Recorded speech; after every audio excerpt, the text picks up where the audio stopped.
Hello and welcome to Cataylze Music Academy. My name is Zaak Kerstetter and welcome to another video in our Ableton Quick Tips series. This time we're going to be taking a look at how to synthesize your own 808 style sub-bass sounds using Ableton Live. So to start off here, I've got a spectrum analyzer just so we can kind of see what frequencies we're hearing. And I'm going to be using the operator synthesizer to be doing this. However, you can use whatever synth that you want. I just think operator is really quick and really easy for doing this. So to start off, when people are making subs, they always try to make them more complicated than they need to be. It should be real simple, really straightforward. The more you try to make it complicated, the easier it is to screw up.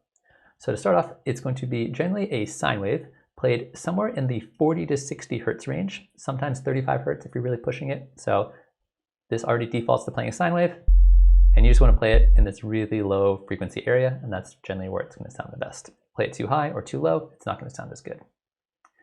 The other thing we want to do to create a kind of like 808 style sub is we need it to not sustain. So when I hold down a note, it just keeps playing until I let go. So I'm going to take the sustain and turn this all the way down to -infinity. And that way when I play a note, it only plays for a short period of time. We can then take this decay control and move this up or down to make it more quick and choppy or more resonant and boomy. So I'm going to turn this up, and you can hear it's going to resonate. So this is up to you. You can kind of keep this setting wherever you want it to be. I'm going to keep mine right around 4 seconds for right now, but that might vary depending on what kind of style of music I'm making and how I feel like. The other thing that I'm going to be doing is adding this pitch envelope, and this is pretty important. This is going to add a nice little pitch motion right at the start of our sound. So if I crank this all the way up, you're going to hear it have a little bit more of an impact. It sounds a little bit more like a drum. So now that I've done this, there's two controls here that I think are really important. Number one is the peak.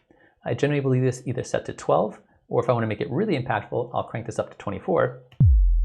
And you can hear it gets a lot more of that kind of like punchy impact to it.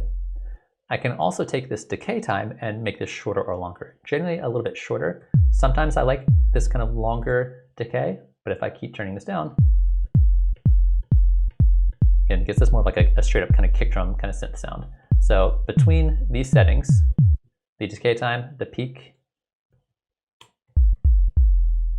and the decay time here, that's all you really need to do. That's going to get you most of your sound.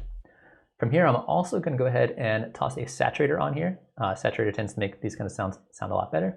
So I'm going to jump over to the soft sine setting and crank it up a few decibels, and that's going to beef it up a little bit, make it sound nice and huge.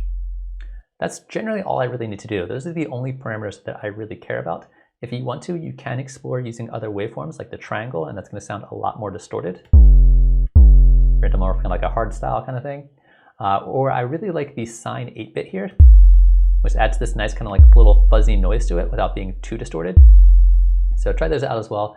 But generally, if you're going for like a clean, pure sub, stick with the sine wave, and that's all you really need to do.